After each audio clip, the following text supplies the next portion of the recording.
ഈ ഒരു കാലഘട്ടത്തിൽ നിങ്ങൾ പഠിച്ചിരുന്ന സാഹചര്യങ്ങളിലും നിങ്ങളുടെ സഹപാഠികൾ ജാതി അധിക്ഷേപം നേരിടുകയാണെന്നുണ്ടെങ്കിൽ അവർ ആത്മഹത്യ ചെയ്യുന്ന രീതിയിലേക്ക് വരികയാണെന്നുണ്ടെങ്കിൽ റിസർവേഷൻ വേണ്ട എന്നൊക്കെ പറയാനായിട്ടുള്ള മനുഷ്യത്വമില്ലായ്മയൊക്കെ നിങ്ങൾക്ക് എവിടെ നിന്നാണ് വരുന്നത്? ഇന്നത്തെ വീഡിയോ കുറേയധികം അധ്യാപക വാഴകൾക്ക് വേണ്ടി സമർപ്പിക്കുകയാണ്. ഈ വീഡിയോ കാണുന്ന വിദ്യാർത്ഥികൾ ഈ വീഡിയോ മുഴുവനായിട്ട് കേട്ടിട്ട് നിങ്ങൾക്ക് ഇത് ഷെയർ ചെയ്യാനായിട്ട് തോന്നുകയാണെന്നുണ്ടെങ്കിൽ ഉറപ്പായിട്ടും ഷെയർ ചെയ്യുക. നിങ്ങളുടെയൊക്കെ അധ്യാപക വാഴകൾ കാണട്ടെ. കുറേ കാലം അധ്യാപകനായിട്ടും ഇപ്പോൾ ഒരു പ്രൊഫഷണൽ കോഴ്സ് പഠിക്കുന്ന വിദ്യാർത്ഥിയായിട്ടും ഒക്കെ അത്യാവശ്യം എക്സ്പീരിയൻസ് ഉള്ളതുകൊണ്ട് ഈ ഒരു കാര്യങ്ങളുമായിട്ട് ബന്ധമുള്ളതുകൊണ്ട് കൃത്യമായിട്ട് ഞാൻ പഠിച്ച ചില കാര്യങ്ങൾ ഞാൻ പങ്കുവെക്കുകയാണ്. ചില ആളുകൾക്ക് വേദന തോന്നാം, ചില ആളുകൾക്ക് നാണക്കേട് തോന്നാം, കുറ്റബോധം തോന്നുകയാണെന്നുണ്ടെങ്കിൽ അത് വലിയ ഭാഗ്യം. ഇനി ഒരു നിതിൻ രാജ് ഉണ്ടാവാതിരിക്കാൻ വേണ്ടി ഒത്തിരിയധികം പണിയെടുക്കേണ്ടതുണ്ട്.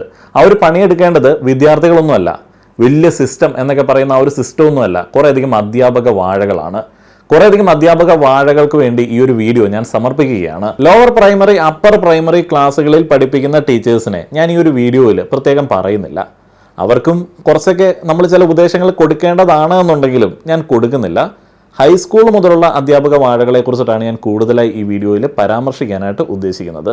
മഹേഷിൻ്റെ പ്രതികാരം എന്ന ഒരു സിനിമ നിങ്ങളൊക്കെ കണ്ടിട്ടുണ്ടാവും എന്ന് ഞാൻ വിചാരിക്കുകയാണ്. അതിനകത്ത് ഫോട്ടോഗ്രാഫിയെ കുറിച്ചിട്ട് മഹേഷിൻ്റെ അച്ഛൻ ഫോട്ടോഗ്രാഫറായിട്ടുള്ള മകനോട് പറയുന്ന ഒരു കാര്യമുണ്ട്. ഫോട്ടോഗ്രാഫി പഠിപ്പിക്കാൻ പറ്റില്ല, പഠിക്കാൻ പറ്റുമെന്നുള്ളത്. 2026 എത്തി നിൽക്കുന്ന സമയത്ത് പ്രിയപ്പെട്ട അധ്യാപക വാഴകളൊക്കെ ചിന്തിക്കേണ്ട ഒരു കാര്യമുണ്ട്. നിങ്ങൾക്ക് പഠിപ്പിക്കാനായിട്ട് പറ്റത്തില്ല, ഈ ഒരു കാലഘട്ടത്തിൽ പഠിക്കാനായിട്ട് പറ്റും. നിങ്ങൾ പഠിപ്പിക്കുന്നതിനേക്കാളും ഭംഗിയായിട്ട് പഠിക്കാനായിട്ട്, പഠിച്ചെടുക്കാനായിട്ട് ഇഷ്ടം പോലെ സാഹചര്യങ്ങളുള്ള ഒരു കാലത്ത് നിൽക്കുന്ന കുട്ടികളാണ് നമ്മുടെയൊക്കെ മുന്നിലുള്ളത്. അവരുടെ അടുത്ത് പഠിപ്പിക്കാനായിട്ട് ചെല്ലുക എന്ന് പറയുന്നത് അട്ടർ ഫൂളിഷ്നെസ് ആണ്. നിങ്ങൾക്ക് AI കടത്തിവെട്ടുന്ന ബുദ്ധിയൊന്നുമില്ലല്ലോ, അല്ലെങ്കിൽ നിങ്ങൾക്ക് നൂതന മൾട്ടിമീഡിയ സാങ്കേതിക വിദ്യകളെ കടത്തിവെട്ടുന്ന രീതിയിലുള്ള പ്രസന്റേഷൻ സ്കില്ലൊന്നുമില്ല. ഇഷ്ടംപോലെ മാർഗങ്ങളിൽ കുട്ടികൾക്ക് പഠിക്കാൻ പറ്റുന്ന ആ ഒരു രീതിയിലേക്ക് ഗൈഡ് ചെയ്യാൻ വേണ്ടി മാത്രം പറ്റുന്ന ആളുകളാണ് അധ്യാപകരെന്ന് പറയുന്നത്. കുറച്ചു കാലം അധ്യാപകനായിട്ടും ആ ഒരു കാലഹരണപ്പെട്ട സിലബസിന്റെ പ്രശ്നങ്ങളെ കുറിച്ചിട്ടൊക്കെ മനസ്സിലാക്കിയിട്ടുള്ളതുകൊണ്ട് ഞാൻ പറയുകയാണ്, ഇപ്പോൾ വിദ്യാർത്ഥിയായിട്ടും ടീച്ചേഴ്സിനോട് പലപ്പോഴും ഈ ഒരു കാര്യങ്ങളൊക്കെ ഞാൻ സംസാരിച്ചിട്ടുണ്ട്. നിങ്ങൾക്ക് ഇന്ന് ഈ ബഹുമാനം പിടിച്ചു വാങ്ങാനായിട്ട് പറ്റുന്ന രീതിയിലേക്കുള്ള ഒരു സിസ്റ്റം നിങ്ങളെല്ലാവരും കൂടെ കൂടിയിരുന്ന് ആലോചിച്ച് ഉണ്ടാക്കിയിട്ടുണ്ട് എന്നുള്ളത് ഒഴിച്ചു നിർത്തി കഴിഞ്ഞാൽ അധ്യാപകൻ എന്ന് പറയുന്ന ആ ഒരു റോളിലേക്ക് നിങ്ങളിൽ പല ആളുകളും ഒട്ടും ഫിറ്റല്ല. ഇങ്ങനെ എല്ലാം പ്രതികൂലമായിട്ട് നിൽക്കുന്ന സാഹചര്യത്തിൽ കാലത്തിനനുസരിച്ചിട്ട് നിങ്ങൾ പിടിച്ചു നിൽക്കാൻ വേണ്ടി, അല്ലെങ്കിൽ പിള്ളേരുടെ ബഹുമാനം പിടിച്ചു വാങ്ങാൻ വേണ്ടി, അതുങ്ങൾ വിധേയപ്പെട്ട് നിൽക്കാൻ വേണ്ടി സിസ്റ്റം ഇങ്ങനെ ഉണ്ടാക്കിക്കൊണ്ടിരിക്കുകയാണ്. അതിൻ്റെയൊക്കെ പ്രധാനപ്പെട്ട സംഭവമാണ് ഇന്റേണൽ മാർക്ക് എന്നൊക്കെ പറയുന്നത്. അങ്ങനെയുള്ള സംവിധാനങ്ങൾ വെച്ചിട്ട് വിധേയപ്പെട്ട് നിൽക്കാൻ വേണ്ടി, ബഹുമാനം പിടിച്ചു പറ്റാൻ വേണ്ടി വെമ്പി നിൽക്കുന്ന കുറേ അധ്യാപക വാഴകൾക്കിടയിലാണ് ഇന്നത്തെ വിദ്യാർത്ഥികൾ പഠിക്കുന്നത്. ഞാൻ ഈ ബഹുമാനത്തിൻ്റെയും ഈ വാഴത്തരത്തിൻ്റെയൊക്കെ കഥ ആദ്യം പറഞ്ഞത് എന്തിനാണെന്ന് വെച്ച് കഴിഞ്ഞാൽ, നിതിൻ രാജിൻ്റെ ആത്മഹത്യയിൽ ഇതിന് കൃത്യമായിട്ടുള്ള റോളുണ്ട്. നിങ്ങളിൽ പല ആളുകളും വിചാരിച്ചിട്ടുണ്ടാവും, ഒരു വിദ്യാർത്ഥി അത്ര കഷ്ടപ്പാടിൽ കൂടെ മുന്നോട്ടേക്ക് പോവുകയാണ്, അവൻ്റെ സഹപാഠികളോട് കുറച്ചൊക്കെ അവൻ ഷെയർ ചെയ്തിട്ടുണ്ടാവും, അല്ലെങ്കിൽ അവരുടെ സഹപാഠികൾ ഇതൊക്കെ കാണുന്നുണ്ട്, സഹപാഠികൾ എന്താണ് സംഭവിച്ചതെന്നുള്ളത് കൃത്യമായി പറഞ്ഞു തന്നിട്ടുണ്ട്. ആരും ഒന്നും മിണ്ടിയില്ല. പണ്ടൊക്കെ ഒരു വിദ്യാർത്ഥി രാഷ്ട്രീയ സംഘടന, അല്ലെങ്കിൽ കോളേജ് യൂണിയൻ, അല്ലെങ്കിൽ വിദ്യാർത്ഥികളുടെ ഒരു കൂട്ടമൊക്കെ എന്തെങ്കിലുമൊക്കെ പ്രതികരണമായിട്ട് ഇറങ്ങുമായിരുന്നു, പ്രതികരിക്കുമായിരുന്നു. ഇന്ന് ആരും ഇറങ്ങില്ല. കാരണം എന്താണ്? പരീക്ഷ പാസ്സാകണം, അറ്റൻഡൻസ് കിട്ടണം, ഇന്റേണൽ മാർക്ക് വേണം. ഈ മെയിൻ യൂണിവേഴ്സിറ്റി പരീക്ഷയ്ക്ക് പാസ്സായാൽ പോരാ. ഇന്നത്തെ കാലത്ത് അങ്ങനെയല്ല. ഞാനൊക്കെ ഈ ഒരു പ്രൊഫഷണൽ കോഴ്സ് ചെയ്യുന്നതുകൊണ്ട് എനിക്ക് കൃത്യമായിട്ട് അറിയാം. നമുക്ക് യൂണിവേഴ്സിറ്റി പരീക്ഷ അവസാനം വരുന്ന 6 മാസത്തിന് ശേഷം വരുന്ന ഒരു സെമസ്റ്റർ പരീക്ഷയ്ക്ക് പഠിച്ചാൽ പോരാ. ഇടയ്ക്കൊക്കെ അധ്യാപകനെ ഇംപ്രസ് ചെയ്യേണ്ടതുണ്ട്. അധ്യാപകനെ എല്ലാ മാസവും ഇംപ്രസ് ചെയ്യണം. അധ്യാപകന്റെ പഠിപ്പിനെ വാനോളം പുകഴ്ത്താൻ വേണ്ടി, അയാളുടെ പഠിപ്പിന് സർട്ടിഫിക്കറ്റ് കിട്ടാൻ വേണ്ടി നമ്മൾക്ക് ഇടയ്ക്ക് ഇന്റേണൽ എക്സാം ഇട്ട് തരും. നമ്മൾ ഏതെങ്കിലുമൊക്കെ ഗൈഡ് വായിച്ച് പഠിച്ചിട്ട് പോയി എഴുതണം. അപ്പോൾ അയാൾ ഇംപ്രസ്ഡ് ആണ് എന്നുണ്ടെങ്കിൽ നിങ്ങൾക്ക് ഇന്റേണൽ മാർക്ക് തരും. ഇന്റേണൽ മാർക്ക് ഇത്ര ഇല്ല എന്നുണ്ടെങ്കിൽ നിങ്ങൾക്ക് പരീക്ഷ എഴുതാനായിട്ട് പറ്റില്ല. അല്ല, 6 മാസം പഠിക്കുന്ന സാധനം ഞാൻ 5 ദിവസം കൊണ്ടോ അല്ലെങ്കിൽ ഒരാഴ്ച കൊണ്ടോ പഠിച്ചിട്ട് പരീക്ഷ എഴുതിയാൽ മതിയോ ജയിക്കാൻ? പോരാ. അധ്യാപകനെ ഇടയ്ക്കൊക്കെ ഇംപ്രസ് ചെയ്യണം. യൂണിവേഴ്സിറ്റി പരീക്ഷ എഴുതി ജയിച്ചാൽ പോരല്ലേ? പോരാ. അധ്യാപകനെ ഇടയ്ക്കൊക്കെ ഇംപ്രസ് ചെയ്യണം. ഇങ്ങനെ പല രീതിയിൽ ബഹുമാനം പിടിച്ചു വാങ്ങാനായിട്ട് വെമ്പുന്ന ഒരു കൂട്ടം ആളുകൾ ഈ ഒരു കാലഘട്ടത്തിന് ചേരാത്ത രീതിയിലേക്കുള്ള തൊഴിൽ രീതികളുമായിട്ട് മുന്നോട്ടേക്ക് പോകുന്ന ഒരു കൂട്ടം ആളുകളായിട്ട് മാറിയിരിക്കുകയാണ് നമ്മുടെ പ്രിയപ്പെട്ട അധ്യാപകർ. അവർ ആ ഒരു രീതിയിൽ നിന്നൊക്കെ മാറണം. നിതിൻ രാജിൻ്റെ മരണത്തിൽ സംഭവിച്ച കാര്യങ്ങൾ ഓരോന്നായി പറയുന്ന സമയത്ത് നിങ്ങൾക്ക് അധ്യാപകർക്ക് എത്രത്തോളം റോൾ ഇതിനകത്തുണ്ട് എന്നുള്ളത് കൃത്യമായിട്ട് മനസ്സിലാവും. തിരുവനന്തപുരം ഉഴമലക്കൽ സ്വദേശിയായിട്ടുള്ള നിതിൻ രാജിനെ ഏപ്രിൽ 10 വെള്ളിയാഴ്ച ഉച്ചയ്ക്ക് 1:15 കോളേജ് ക്യാമ്പസിലെ കെട്ടിടത്തിന് താഴെ വീണ നിലയിൽ കണ്ടെത്തിയത്. ഉടനെ തന്നെ ആശുപത്രിയിൽ എത്തിച്ചു എന്നുണ്ടെങ്കിലും ജീവൻ രക്ഷിക്കാനായിട്ട് ആയില്ല. നിതിന്റെ മരണത്തിന് പിന്നിൽ കോളേജിലെ അധ്യാപകരുടെ ക്രൂരമായിട്ടുള്ള മാനസിക പീഡനമാണെന്ന് കുടുംബവും സഹപാഠികളും ആദ്യഘട്ടം മുതൽ ആരോപിക്കുന്നുണ്ട്. പ്രധാനമായിട്ടും 2 വിഷയങ്ങളാണ് ഇതിനകത്ത് ഉയർന്നു വരുന്നത്. ഒന്ന്, ജാതീയമായിട്ടുള്ള അധിക്ഷേപം. നിതിൻ ദളിത് വിഭാഗത്തിൽപ്പെട്ട ആളായതിനാൽ നിറത്തിന്റെയും ജാതിയുടെയും പേരിൽ അധ്യാപകർ നിരന്തരം അപമാനിച്ചിരുന്നു എന്നുള്ളത് നിതിൻ വീട്ടിൽ പറഞ്ഞ കാര്യമാണ്. തെരുവ് പട്ടി എന്ന് പോലും വിളിച്ചിട്ടുണ്ട്. നീ ഒരിക്കലും പഠിച്ച് ഡോക്ടറാകില്ല എന്ന് പരിഹസിച്ചതായിട്ടും നിതിന്റെ സഹോദരി ആരോപിക്കുന്നുണ്ട്. ഈ കേസിൽ പ്രതി ചേർത്തിരിക്കുന്ന ക്രിമിനൽ മൈൻഡ് സെറ്റ് ഉള്ള റാം സാർ എന്ന് വിളിക്കപ്പെടുന്ന ആളുടെ അക്കാദമിക് പീഡനത്തെ കുറിച്ചിട്ട് സഹപാഠികൾ പറഞ്ഞത്, നിതിന്റെ പേപ്പർ എല്ലാവരുടെയും മുൻപിൽ വെച്ച് ഓരോ കുട്ടികളെ കൊണ്ടും വായിപ്പിച്ച് അവനെ വല്ലാതെ ഹരാസ് ചെയ്തിരുന്നു. ക്ലാസ്സിൽ എല്ലാ കുട്ടികളെയും ബോഡി ഷെയ്മിങ് ചെയ്യാറുണ്ടായിരുന്നു ഈ റാം സാർ. മീറ്റിങ്ങിന് രക്ഷിതാക്കൾ വരാത്തത് എന്താണ് എന്ന് ക്ലാസ്സിൽ വെച്ചിട്ട് സാറ് ചോദിക്കുന്ന സമയത്ത് നിതിൻ പറഞ്ഞു, അമ്മയ്ക്ക് സർജറി കഴിഞ്ഞ് വയ്യാതിരിക്കുകയാണ് എന്നുള്ളത്. കാലിന് കുഴപ്പമൊന്നുമില്ലല്ലോ എന്നുള്ളതായിരുന്നു അങ്ങേരുടെ ചോദ്യം. പിന്നെ എന്നാ വന്നാൽ എന്നൊക്കെ ചോദിച്ചിട്ട് അന്നും നിതിനെ കാര്യമായിട്ട് തന്നെ അയാൾ ഉപദ്രവിച്ചു. ഇയാളുടെ വേറൊരു വിനോദമാണ് ക്ലാസ്സിൽ ഒരു കുട്ടിയെ മറ്റൊരു കുട്ടിയെ കൊണ്ട് അടുപ്പിക്കും. ആൺകുട്ടികളെ കൊണ്ട് പെൺകുട്ടികളെ തല്ലിപ്പിക്കുക, അങ്ങനെയുള്ള കാര്യങ്ങളൊക്കെ. അതേപോലെ തന്നെ അടിച്ചത് ശരിയായില്ല എന്നുണ്ടെങ്കിൽ, തല്ലുകൊണ്ട് ആൾക്ക് വേദനിച്ചില്ല എന്നുണ്ടെങ്കിൽ നീ ട്രാൻസ്ജെൻഡർ ആണോ ഗേ ആണോ എന്നൊക്കെ ആൺകുട്ടികളോട് ചോദിക്കും. ഞങ്ങൾ പേടിച്ചിട്ടാണ് പരാതി നൽകാത്തത് എന്ന് കുട്ടികൾ പറയുന്നു. എങ്ങനെയാണ് ആ പേടി വരുന്നത്? ഞാൻ പറഞ്ഞില്ലേ, ഇവർ ബഹുമാനം പിടിച്ചു വാങ്ങാൻ വേണ്ടി സെറ്റ് ചെയ്ത് വെച്ചിരിക്കുന്ന അധ്യാപക വാടകൾ സെറ്റ് ചെയ്ത് വെച്ചിരിക്കുന്ന ആ ഒരു സിസ്റ്റത്തെ പേടിച്ചിട്ടാണ് ഈ കുട്ടികൾ പരാതി കൊടുക്കാത്തത്. സാറ് പരീക്ഷ എഴുതിപ്പിക്കത്തില്ല, 5.5 വർഷത്തെ കോഴ്സ് 10ഉം 12ഉം വർഷമൊക്കെ ഇങ്ങനെ ഇരുത്തിക്കളയും എന്നൊക്കെയുള്ള പേടികളാണ്. ഇനിയിപ്പോൾ കുട്ടികൾ നിങ്ങൾ പരാതി കൊടുക്കുമെന്നൊക്കെ അധ്യാപകനോട് പറഞ്ഞാലും അയാൾ പറയും നിങ്ങൾ എന്നാ വേണമെങ്കിലും ചെയ്തു, എനിക്ക് ഒരുത്തനെയും പേടിയില്ല. അങ്ങനെ പേടിയില്ല എന്നൊക്കെ പറഞ്ഞ് വലിയ ജാട കാണിക്കുന്ന അധ്യാപകരൊക്കെ എല്ലാ കാലത്തും ഉണ്ട്. ഞാൻ ഒരാളെ കൊന്നിട്ടുണ്ട് എന്നൊക്കെ വരെ ഇയാൾ ക്ലാസ്സിൽ വന്നിട്ട് ഡയലോഗ് അടിച്ചിട്ടുണ്ട് എന്നൊക്കെ ഉള്ളതാണ് കുട്ടികൾ പറയുന്നത്. അയാൾ ഒരു മനുഷ്യനല്ല, മൃഗമാണ് എന്നുള്ളതാണ് കുട്ടികൾ പറയുന്നത്. ഇപ്പോൾ നിലവിൽ പ്രതിപട്ടികയിലുള്ള ആളുകൾ 2 പേരാണ്. Doctor MK Ram, dental anatomy HOD, doctor Sangeetha Nambiar, associate professor. ഇവർക്കെതിരെ BNS 108 പ്രകാരം ആത്മഹത്യാ പ്രേരണ കുറ്റം ചുമത്തിയിട്ടുണ്ട്. പട്ടികജാതി പട്ടികവർഗ പീഡന നിരോധന നിയമപ്രകാരം SC/ST ആക്ട് പ്രകാരം കേസെടുത്തിട്ടുണ്ട്. റാമിനെതിരെയുള്ള തരത്തിലുള്ള ആരോപണങ്ങൾ സംഗീത എന്ന അധ്യാപികയ്ക്കെതിരെ ഇല്ല എന്നുണ്ടെങ്കിൽ ഉള്ള ഒരു പ്രശ്നം, ഈ അധ്യാപിക നിതിനെതിരെ ഒരു പരാതി കൊടുത്തിരുന്നു. അതിൻ്റെ ഒരു റിയാലിറ്റി ഇതാണ്. അമ്മയുടെ സർജറിക്ക് വേണ്ടി നിതിൻ ഒരു 14,000 രൂപ ഓൺലൈൻ ലോൺ ആപ്പിൽ നിന്ന് എടുത്തിരുന്നു. 14,000 രൂപയൊക്കെ കൊടുക്കുന്ന ലോൺ ആപ്പ് എന്നൊക്കെ പറയുമ്പോൾ അറിയാം, അത് തട്ടിപ്പ് ലോൺ ആപ്പുകളായിരിക്കും. അപ്പോൾ ഈ ഒരു ആപ്പിൽ നിന്ന് പണം എടുക്കുന്ന സമയത്ത് റെഫറൻസ് നമ്പറുകളൊക്കെ കൊടുക്കേണ്ടതുണ്ട്. നിതിൻ പണം അടച്ചില്ല എന്നുണ്ടെങ്കിൽ, ലോൺ എടുക്കുന്ന ആൾ പണം അടച്ചില്ല എന്നുണ്ടെങ്കിൽ ഈ അറക്ക ബ്ലേഡ് കമ്പനിക്ക് വിളിച്ച് വെറുപ്പിക്കാനായിട്ട് 2 നമ്പർ കൊടുക്കേണ്ടതുണ്ട്. നിതിൻ അധ്യാപികയുടെ നമ്പർ അവിടെ കൊടുത്തിട്ടുണ്ടാവാം.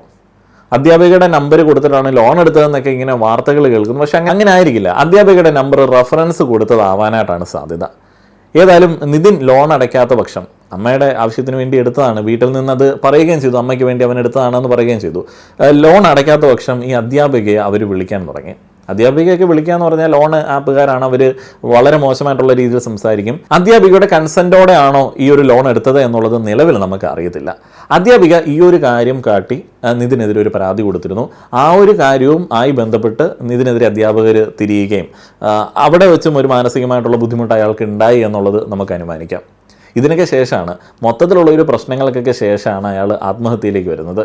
ഈ കുടുംബാംഗങ്ങൾ അല്ലെങ്കിൽ ചില നാട്ടുകാർ, ബാക്കിയുള്ള ആളുകളൊക്കെ ആരോപിക്കുന്ന ഒരു കാര്യമുണ്ട്. ഈ ലോണിൻ്റെ കഥ ഇപ്പോൾ പോലീസ് പറയുന്നത് അധ്യാപകരെ രക്ഷപ്പെടുത്താൻ വേണ്ടിയാണെന്നുള്ളത്. അങ്ങനെയൊന്നും ആവില്ല. ഒരു കേസിൻ്റെ ഭാഗമാവുന്ന സമയത്ത് ആ ഒരു കേസിലെ എല്ലാ കാര്യങ്ങളും അവർ കണക്കിലെടുക്കും. അങ്ങനെ ഒന്ന് മറച്ചു വെച്ചിട്ട് ഒരാൾക്ക് ശിക്ഷ കൊടുക്കാൻ വേണ്ടി നമുക്ക് എന്തെങ്കിലും ചെയ്യാൻ പറ്റുന്ന ഒരു സിസ്റ്റം ഇന്ത്യൻ ജുഡീഷ്യറിയിലില്ല. അപ്പോൾ ആത്മഹത്യയുടെ കാരണങ്ങളൊക്കെ തിരക്കുന്ന സമയത്ത് ഇതും സ്ട്രോങ് ആയിട്ടുള്ള ഒരു റീസൺ ആയിട്ട് പോലീസിന് പറയേണ്ടി വരും. ഇതിൻ്റെ മരണവുമായി ബന്ധപ്പെട്ട് നടന്ന കാര്യങ്ങൾ കേട്ട സമയത്ത് നിങ്ങൾക്ക് മനസ്സിലായ ചില കാര്യങ്ങളുണ്ട്. അതിൽ കുറച്ച് പോയിന്റുകൾ ഞാൻ എടുത്ത് പറയാം. അയാൾ ഒരു അണ്ടർ പ്രിവിലേജ്ഡ് ആയിട്ടുള്ള സാഹചര്യത്തിൽ നിന്ന് വരുന്ന ഒരാളാണ്. അപ്പോൾ അദ്ദേഹം ഒരു സംവരണ സീറ്റിലാണ് വന്നത് എന്നൊക്കെ നമുക്ക് വേണമെങ്കിൽ അനുമാനിക്കാം. അങ്ങനെയുള്ള ആളുകളോടുള്ള സമീപനത്തെക്കുറിച്ചിട്ട് നമുക്കൊന്ന് ചിന്തിക്കാം. അതേപോലെ തന്നെ നിതിന് സാമ്പത്തിക ബുദ്ധിമുട്ടുണ്ട്. അമ്മയുടെ ചികിത്സയ്ക്ക് വേണ്ടി വരുമാനമൊന്നും ഇല്ലാത്ത നിതിൻ 14,000 രൂപ ലോൺ ആപ്പിൽ നിന്ന് എടുത്തു കൊടുക്കേണ്ടുന്ന ഒരു സാഹചര്യം വീട്ടിലുണ്ട് എന്നുണ്ടെങ്കിൽ അത് എത്രത്തോളം ദയനീയമാണെന്ന് നമുക്ക് ഊഹിക്കാനുള്ളതേ ഉള്ളൂ. ആ ഒരു ചെറുപ്പക്കാരൻ്റെ ചുമലിലുള്ള ഒരു ഭാരത്തെക്കുറിച്ചിട്ട് നമുക്ക് ചിന്തിക്കാം. അതേപോലെ തന്നെ അയാളുടെ ചുറ്റുപാടുള്ള ആളുകൾ അല്ലെങ്കിൽ അയാളടക്കം ഈ റാമിനെ പോലുള്ള ഒരു മൃഗത്തോട്, ഒരു അധ്യാപക മൃഗത്തോട് എങ്ങനെ സംസാരിക്കും, എങ്ങനെ പ്രതികരിക്കും, അല്ലെങ്കിൽ ബുദ്ധിമുട്ടുകൾ എങ്ങനെ പങ്കുവയ്ക്കും? അയാൾ ബുദ്ധിമുട്ടുകൾ കേട്ട് കഴിഞ്ഞാൽ അത് പറഞ്ഞിട്ട് അയാൾ അപമാനിക്കും. ഇനിയിപ്പോൾ പ്രതികരിക്കാൻ പോയി കഴിഞ്ഞാൽ ഈ പാവപ്പെട്ട കുട്ടികളുടെ വിദ്യാഭ്യാസം മുടക്കുന്ന രീതിയിൽ അറ്റൻഡൻസും എക്സാമുമായിട്ട് ബന്ധപ്പെട്ട കാര്യങ്ങളിലൊക്കെ പണി കൊടുക്കും. അറ്റൻഡൻസ് എന്ന് പറയുന്നത് പരീക്ഷ എഴുതാനായിട്ടുള്ള യോഗ്യത ഉറപ്പിക്കുന്ന ഒരു സംഗതിയാണ്. അപ്പോൾ അതിൽ മിനിമം കിട്ടിയില്ല എന്നുണ്ടെങ്കിൽ അവിടെ നമുക്ക് പരീക്ഷ എഴുതാനായിട്ട് പറ്റില്ല, വീണ്ടും ഒരു വർഷം പോകും. ഇയർ ബാക്കൊക്കെ കിട്ടും. അതേപോലെ തന്നെ നമ്മൾ പാസ് ആവുന്ന ആ ഒരു കാലമൊക്കെ അങ്ങോട്ട് കഴിഞ്ഞു പോകും. അതോടൊപ്പം ഇൻറ്റേർണൽ എക്സാമിനർ എന്ന് പറയുന്നത് ഈ അധ്യാപകരൊക്കെ തന്നെയാണ്. എക്സ്റ്റേണൽ വരുന്ന സമയത്ത് എക്സ്റ്റേണൽ ഇനി ഇതുപോലുള്ള ഏതെങ്കിലുമൊക്കെ വാഴയോ അല്ലെങ്കിൽ മൃഗമോ ഒക്കെ ആണെന്നുണ്ടെങ്കിൽ അയാളിൽ നിന്ന് രക്ഷിക്കണമെന്നുണ്ടെങ്കിൽ ഈ ഒരു പണിയൊക്കെ തീർത്തിട്ട് വീട്ടിൽ അരി വാങ്ങുന്ന രീതിയിലേക്കുള്ള ജോലിക്ക് പോകണമെന്നുണ്ടെങ്കിൽ ഇൻറ്റേർണൽ കൂടി കനിയണം, ഈ പറയുന്ന കോളേജിലുള്ള സാറും കനിയണം. അപ്പോൾ ഇതൊക്കെ കുട്ടികളുടെ മൈൻഡിലുണ്ട്. അതുകൊണ്ട് ഇവരെ ഒന്നും വെറുപ്പിക്കാതെ വേണം മുന്നോട്ടേക്ക് പോകാനായിട്ട്. ഇപ്പം ഞാനിത് പറയുന്നത്, ഞാനൊരു വിദ്യാർത്ഥി ആയതുകൊണ്ടും എൻ്റെ വൈഫും ഒരു മെഡിക്കൽ ബിരുദവും ബിരുദാനന്തര ബിരുദവും ഒക്കെ നേടി DMA ചെയ്യുന്ന ഒരാളായതുകൊണ്ടും ഞാൻ മനസ്സിലാക്കിയ ഒരു സംഗതിയാണ്, ആരെയും പിണക്കി ഒരു ഡിപ്പാർട്ട്മെൻറ്റ് HODയെയും അവിടെയുള്ള ഒരാളെയും സീനിയേഴ്സിനെയും പിണക്കിയിട്ട് ഒരു പ്രൊഫഷണൽ കോഴ്സ് പഠിക്കുന്ന വിദ്യാർത്ഥിക്ക് മുന്നോട്ടേക്ക് പോകാനായിട്ട് പറ്റില്ല. ഈ മെഡിക്കൽ ബിരുദാനന്തര ബിരുദത്തിനൊക്കെ വേറൊരു പ്രശ്നമുണ്ട്. ഇപ്പോൾ MD DMനൊക്കെ വേറൊരു പ്രശ്നമുണ്ട്. കഴിഞ്ഞ ദിവസം ഒരു PG ഡോക്ടർ ആത്മഹത്യാ ശ്രമം നടത്തിയിരുന്നു. എന്തുകൊണ്ടാണ് ആത്മഹത്യ ചെയ്യേണ്ടി വരുന്നത്, അല്ലെങ്കിൽ അങ്ങനെയുള്ള ഒരു രീതിയിലേക്ക് പോകുന്നത്? ഇനിയിപ്പോൾ മടുത്തിട്ട് പഠിത്തം നിർത്താമെന്ന് വെച്ചാൽ പോലും കോടികളാണ് കോമ്പൻസേഷൻ കൊടുക്കേണ്ടത്. ഞാൻ വൈഫിൻ്റെ അഡ്മിഷന് വേണ്ടി പോയ സമയത്ത് ഒപ്പിട്ട് കൊടുത്തത് ഇത്ര കോടി കൊടുത്തേക്കാം എന്നുള്ള എന്തോ ഒരു അഫിഡവിറ്റിലാണ്. എൻ്റെ കയ്യിൽ പിന്നെ ഒന്നും ഇല്ലാത്തതുകൊണ്ട് എനിക്ക് ഒപ്പിട്ട് കൊടുക്കാമായിരുന്നു. മൊത്തത്തിൽ എന്നെ കൊണ്ടുപോയാൽ പോലും 1 കോടി തികയത്തില്ല. അപ്പോൾ ഓള് പഠിത്തം നിർത്തി കഴിഞ്ഞാൽ ഈ കോടി അങ്ങോട്ട് കൊടുക്കണം എന്നുള്ളതാണ് ഗവൺമെൻറ് പറഞ്ഞത്. അദ്ദേഹം ഗവൺമെൻറ് സീറ്റിൽ കഷ്ടപ്പെട്ട് പരീക്ഷ എഴുതി നേടിയ ഇതാണ്. ഗവൺമെൻറ് കോളേജിലൊക്കെ പഠിക്കുന്ന കുട്ടികൾ ഫ്രീ ആയിട്ടാണ് പഠിക്കുന്നതെന്നൊക്കെ പല ആളുകളും വിചാരിക്കുന്നുണ്ട്. അല്ല, നല്ല ഫീസ് കൊടുക്കണം. നമ്മളെപ്പോലുള്ള സാധാരണക്കാർക്കൊക്കെ വലിയ തുകയായിട്ടുള്ള ലക്ഷങ്ങൾ ഫീസ് തന്നെ കൊടുക്കണം. കൂടാതെ പണിയെടുക്കണം. ആരും ഫ്രീ ആയിട്ടൊന്നുമല്ല പഠിക്കുന്നത്, ഫീസ് കുറവാണ് എന്നുള്ളതേ ഉള്ളൂ മെറിറ്റിലൊക്കെ പഠിക്കുന്ന സമയത്ത്. അപ്പോൾ ഇങ്ങനെയുള്ള കുറേയധികം ബുദ്ധിമുട്ടുകളിൽ കൂടെ വർഷങ്ങളോളം പഠിച്ച് പുറത്തിറങ്ങാനായിട്ടുള്ള ഒരു ശ്രമത്തിനിടയിൽ എല്ലാവൻ്റെയും കാല് പിടിക്കേണ്ടി വരും. ഈ പറയുന്ന ആളുകളും പഠിച്ചിട്ടൊക്കെ തന്നെ മുന്നോട്ടേക്ക് വന്നതാണ്. പക്ഷെ അവരെന്തുകൊണ്ട് ഇങ്ങനെ മാറുന്നു? ആ ഒരു മാറ്റത്തെക്കുറിച്ചിട്ട് നമ്മൾ ഇതിൻ്റെ ഒരു സോഷ്യോ പൊളിറ്റിക്കൽ അനാലിസിസ് നടത്തേണ്ടി വരും. അതിൻ്റെ ഏറ്റവും വലിയൊരു ബാധ്യത, നമ്മുടെ ഏറ്റവും വലിയ ബാധ്യത എന്ന് പറയുന്നത് ഈ ഫ്യൂഡൽ മനോഭാവമാണ്. ഗുരുസങ്കല്പം എന്ന് പറയുന്ന ഒരു സംഗതി ഇന്ത്യയിലുണ്ടല്ലോ. മാതാ പിത ഗുരു ദൈവം എന്നൊക്കെ പറഞ്ഞ് നമ്മളിങ്ങനെ പഠിപ്പിച്ചു വിട്ടിരിക്കുകയാണ്. കാലം മാറി. ഈ പറയുന്ന വാഴകളെ ഒന്നും അത്ര ഇത് തലവെക്കേണ്ട ആവശ്യമൊന്നും ഇല്ലാത്തൊരു കാലത്തിലാണ്. പിന്നെ വെറുതെ നമ്മളൊക്കെ നല്ല കുടുംബത്തിൽ നിന്ന് വരുന്നതുകൊണ്ട് ഇവന്മാരെയൊക്കെ നമ്മൾ അധ്യാപകർ എന്നുള്ള രീതിയിലൊക്കെ നമ്പി കാലും കൈയൊക്കെ പിടിച്ച് നിൽക്കുകയാണ്. നമ്മൾ മാതാപിതാക്കൾക്കൊപ്പം അവരെ ബഹുമാനിക്കാനായിട്ട് യാതൊരുവിധ മടിയും കാണിക്കാറില്ല. അപ്പോൾ തിരിച്ചും ആ ഒരു മര്യാദയൊക്കെ കാണിക്കണം. കാരണം നിങ്ങൾക്ക് പഠിപ്പിക്കാൻ പറ്റില്ല, പ്രൈമറി വിദ്യാഭ്യാസം കഴിഞ്ഞാൽ നിങ്ങൾക്ക് പഠിപ്പിക്കാൻ പറ്റില്ല. ട്യൂഷനൊക്കെ പോയിട്ട് മോഡേൺ സാങ്കേതിക വിദ്യയൊക്കെ ഉപയോഗിച്ചിട്ടാണ് പിള്ളേർ പഠിക്കുന്നത്. നിങ്ങൾക്ക് പഠിപ്പിക്കാൻ പോലും പറ്റാത്ത, നിങ്ങൾ ദയനീയമായിട്ട് പരാജയപ്പെട്ട് നിൽക്കുന്ന അവസ്ഥയിലാണ് നമ്മൾ ഈ ബഹുമാനം നൽകുന്നത്. അപ്പോൾ തിരിച്ചും ആ ഒരു മര്യാദയൊക്കെ ടീച്ചേഴ്സിനും നൽകാൻ പറ്റും. ഇന്ത്യൻ വിദ്യാഭ്യാസം ഇന്നും ഫ്യൂഡൽ മൂല്യങ്ങളിൽ അധിഷ്ഠിതമായിട്ട് മുന്നോട്ടേക്ക് പോകുന്നതാണ്. അധ്യാപകർ പറയുന്നതിനെ ചോദ്യം ചെയ്യാൻ പാടില്ലാത്ത ദൈവതുല്യമായ ഒരു സ്ഥാനമാണെന്നുള്ള ധാരണ ഈ അധ്യാപകർക്കും സമൂഹത്തിനുമുണ്ട്. ഈ പഠിക്കുന്ന സമയത്ത് വിദ്യാർത്ഥികൾക്ക് പലപ്പോഴും അധ്യാപകരോട് വലിയ ദേഷ്യമാണ്. എന്നാൽ സമൂഹം നമ്മളിങ്ങനെ പ്രഷർ ചെയ്യുന്നുണ്ട്. നമുക്ക് അധ്യാപകർക്കെതിരെ ഒന്നും പറയാനായിട്ട് പറ്റില്ല. പലപ്പോഴും അധ്യാപകർ വിചാരിക്കുന്നത് തങ്ങൾ ഈ കുട്ടികളുടെ യജമാനന്മാരാണ് എന്നുള്ളതാണ്. അതുകൊണ്ടാണ് മര്യാദക്കൊക്കെ നിന്ന് കഴിഞ്ഞാൽ ഇൻറ്റേർണൽ മാർക്ക് തരാമെന്നൊക്കെ അവർ പറയുന്നത്. ഈ ഇൻറ്റേർണൽ മാർക്കിൻ്റെയൊക്കെ ഒരു രസകരമായിട്ടുള്ള വൈരുദ്ധ്യം അറിയണമെന്നുണ്ടെങ്കിൽ ഈ പ്രൊഫഷണൽ കോഴ്സൊക്കെ പഠിക്കുന്ന കുട്ടികൾക്കിടയിൽ ഒന്ന് ഇറങ്ങി നടന്നാൽ മതി. അപ്പോൾ അതിനകത്ത് ഏറ്റവും വിധേയപ്പെട്ട് നിൽക്കുന്ന, സ്മാർട്ടോ ഇൻ്റലിജൻറ്റോ ആയിരിക്കില്ല, ഏറ്റവും വിധേയപ്പെട്ട് നിൽക്കുന്ന കുട്ടിക്കായിരിക്കും, ഏറ്റവും പ്രിവിലേജ്ഡ് ആയിട്ടുള്ള കുട്ടികളിൽ പലർക്കും ആയിരിക്കും ഏറ്റവും കൂടുതൽ ഇൻറ്റേർണൽ മാർക്ക് ഉള്ളത്. ഞങ്ങളുടെ ഒരു എക്സാമ്പിൾ വെച്ചിട്ട് തന്നെ പറയാം. ഞങ്ങൾക്ക് 50 മാർക്ക് വേണം ഒരു സെമസ്റ്ററിൽ LLBയുടെ ഒരു സബ്ജക്റ്റ് പാസ്സാകാൻ വേണ്ടി. 50 മാർക്ക്. ഈ 100-ൽ 50 മാർക്ക് എന്ന് പറയുന്നത് നിസ്സാരമാണ് എന്നൊക്കെ ആളുകൾ വിചാരിക്കും. അത്ര നിസ്സാരമല്ല. കാരണം ഈ അധ്യാപക വാഴകളിൽ ഒരു കൂട്ടം ആളുകൾ വിചാരിച്ചിരിക്കുകയാണ് ഇത്ര മാർക്ക് ഒരു ആൻസറിന് കൊടുത്താൽ മതി, അതേപോലെ തന്നെ ഇത്രയ്ക്ക് മുകളിൽ കൊടുക്കരുത്. ഇൻറ്റേർണൽ മാർക്ക് വാങ്ങുന്നവന് അറ്റപ്പറ്റ ജയിക്കാനായിട്ടുള്ളത് ഇട്ട് കൊടുത്ത് ജയിപ്പിക്കുന്നതാണ് കോമൺ പരിപാടി. ബ്രില്യൻ്റ് ആയിട്ട് അവർ ഇമ്പ്രസ് ചെയ്യുന്നവന് വേണമെന്നുണ്ടെങ്കിൽ കുറച്ചും കൂടെ കൊടുത്തേക്കാം. അങ്ങനെയൊക്കെ വരുമ്പോഴത്തേന് ബിലോ ആവറേജ് പിള്ളേർ പൊട്ടും.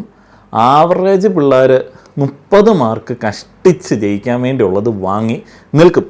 അപ്പോൾ 25-ൽ 20 ഇൻറ്റേർണൽ ഉണ്ട് എന്നുണ്ടെങ്കിൽ ജയിക്കും.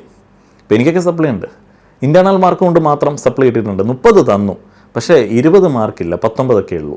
അപ്പോൾ തോറ്റു, കുഴപ്പമൊന്നുമില്ല. വിധേയപ്പെട്ട് നിൽക്കുന്ന ആളുകൾക്ക് കൂടുതലായി കിട്ടുന്നതും പ്രിവിലേജഡ് ആയിട്ടുള്ള ആളുകൾക്ക് കൂടുതലായി കിട്ടുന്നതും ആയതുകൊണ്ട് ഞാൻ പിന്നെ അതിന് വലിയ ബലമൊന്നും പിടിക്കാൻ പോയില്ല. ഞാൻ എൻ്റെ അധ്യാപകരിൽ ചില ആളുകളോട് സൂചിപ്പിച്ചിട്ടുണ്ടായിരുന്നു, MG യൂണിവേഴ്സിറ്റിയുടെ കാര്യം ഇങ്ങനെയൊക്കെയാണെന്ന് പറഞ്ഞിട്ട്. നിസ്സഹായരായിട്ടുള്ള സമൂഹമായതുകൊണ്ട് ഞാൻ അതിനെക്കുറിച്ചിട്ട് പിന്നീട് ചോദിച്ചില്ല. പിന്നെ പ്രിവിലേജഡ് ആയിട്ടുള്ള കുട്ടികൾക്ക് എങ്ങനെയാണ് ഇത് കൂടുതലായിട്ട് കിട്ടുന്നത്? ഒന്നാമത്തെ കാര്യം എന്താണെന്ന് വെച്ച് കഴിഞ്ഞാൽ, ഇപ്പം ഞാൻ പണ്ടും അന്നും ഇന്നും പാർട്ട് ടൈമായിട്ട് ജോലി ചെയ്തിട്ടാണ് പഠിച്ചിട്ടുള്ളത്. ഞാനൊന്നും ഇൻറ്റേർണൽ മാർക്കിനെ കുറിച്ചിട്ട് ടെൻഷൻ അടിച്ചിട്ടേ ഇല്ല. കാരണം ഞാൻ പഠിച്ച കോളേജിലെ അധ്യാപകർക്കൊക്കെ എൻ്റെ ഒരു ബുദ്ധിമുട്ട്, സാമ്പത്തിക ബുദ്ധിമുട്ടൊക്കെ കൃത്യമായിട്ട് അറിയായിരുന്നു. എല്ലാ പണിയും ചെയ്തിട്ടുണ്ട്. ഈ ചുറ്റുപാടും കാണുന്ന ഔട്ട്ലുക്ക് ഒന്നുമല്ല. ചായ അടിച്ചിട്ടും ചായക്കടയിൽ നിന്നിട്ടും കേറ്ററിങ്ങിന് പോയിട്ടും വണ്ടി ഓടിച്ചിട്ടും ഉള്ള പണിയൊക്കെ ചെയ്തിട്ടാണ് പഠിച്ചത്. എൻ്റെ അധ്യാപകരിൽ പല ആളുകൾക്കും ഇത് അറിയാവുന്നതുകൊണ്ടും വീട്ടിലെ അവസ്ഥയൊക്കെ അറിയാവുന്നതുകൊണ്ടും അവരെന്നെ ഇൻറ്റേർണൽ മാർക്കൊന്നും വെച്ചിട്ട് ബുദ്ധിമുട്ടിച്ചിട്ടില്ല. ഇപ്പോൾ പ്രിവിലേജഡ് ആയിട്ടുള്ള ആളുകൾക്ക് എല്ലാ ദിവസവും ക്ലാസ്സിൽ പോകാം. കാരണം അവൻ രാത്രി പണിക്ക് പോകുന്നില്ല. അവന് ഒരു ദിവസം ഈ കൂടുതലായിട്ടുള്ള പണിയെടുത്തതുകൊണ്ട് ഒന്ന് റെസ്റ്റ് എടുക്കാനായിട്ട് തോന്നത്തില്ല. അവൻ്റെ എൻ്റർടൈൻമെൻറ്റ് എന്ന് പറയുന്നത് അവൻ കോളേജിൽ പോകുന്നു, അടിച്ചു പൊളിക്കുന്നു, വീട്ടിൽ വരുന്നു, കിടന്നുറങ്ങുന്നു ഒക്കെയാണ്. ബുദ്ധിമുട്ടുള്ള സാഹചര്യത്തിൽ നിന്ന് വരുന്ന കുട്ടികൾക്ക് പഠിക്കാൻ ആഗ്രഹം ഉണ്ടാവും. എല്ലാ ദിവസവും കോളേജിലേക്കൊക്കെ പോകാൻ ആഗ്രഹിക്കുന്നുണ്ട് എന്നുണ്ടെങ്കിലും പണി കാരണം ചിലപ്പോൾ പറ്റിയെന്ന് വരില്ല. മിനിമം അറ്റൻഡൻസ് വാങ്ങിയിട്ടുണ്ട് എന്നുണ്ടെങ്കിൽ പോലും അവനെ പരീക്ഷ എഴുതിപ്പിക്കാനായിട്ട് വലിയ ബുദ്ധിമുട്ടാണ്, കാല് പിടിക്കേണ്ടി വരും. അവൻ യൂണിവേഴ്സിറ്റി പരീക്ഷയ്ക്ക് പഠിച്ചെഴുതാം എന്ന് തീരുമാനിച്ചിട്ട് ബാക്കിയുള്ള സമയത്ത് പണിയും കുടുംബനോക്കലും ഒക്കെ ആയിട്ട് പോയെങ്കിലും അവൻ ജയിക്കില്ല. കാരണം അവൻ ഇടയ്ക്കിടയ്ക്ക് ടീച്ചേഴ്സിനെ ഇമ്പ്രസ് ചെയ്യുന്നതിൽ പരാജയപ്പെടും. ഇപ്പോൾ ഇൻറ്റേർണൽ മാർക്ക് ഉദാഹരണമാവും. ഇതൊന്നും കൺസിഡർ ചെയ്യത്തൊന്നുമില്ല. തൊട്ടടുത്ത് ഹോസ്റ്റലിൽ വീട്ടിൽ നിന്ന് നല്ല രീതിയിൽ ഫീസൊക്കെ കൊടുത്ത് ഹോസ്റ്റലിൽ സമയാസമയം ഫുഡൊക്കെ കഴിച്ച് വളരെ ഹാപ്പി ആയിട്ടിരിക്കുന്ന കുട്ടികൾക്ക് ഈ മാർക്ക് സിമ്പിളായിട്ട് കിട്ടും. കഷ്ടപ്പെട്ട് പണിക്ക് പോകുന്നവന് കിട്ടത്തില്ല. അപ്പോൾ ഇതൊക്കെയാണ് കുട്ടികൾ അനുഭവിക്കുന്ന ഒരു സ്ട്രെസ് എന്ന് പറയുന്നത്. ഈ യജമാന ചിന്താഗതിയായിട്ട് നിൽക്കുന്ന ആളുകൾക്ക് ഈ ഒരു കാലഘട്ടത്തിൽ പിടിച്ചു നിൽക്കാനായിട്ട് കിട്ടിയ ഒരു കച്ചിത്തുരുമ്പാണ് ഇൻറ്റേർണൽ മാർക്ക്. അത് പറഞ്ഞിട്ട് ഇവരെ മര്യാദ പഠിപ്പിക്കാമല്ലോ.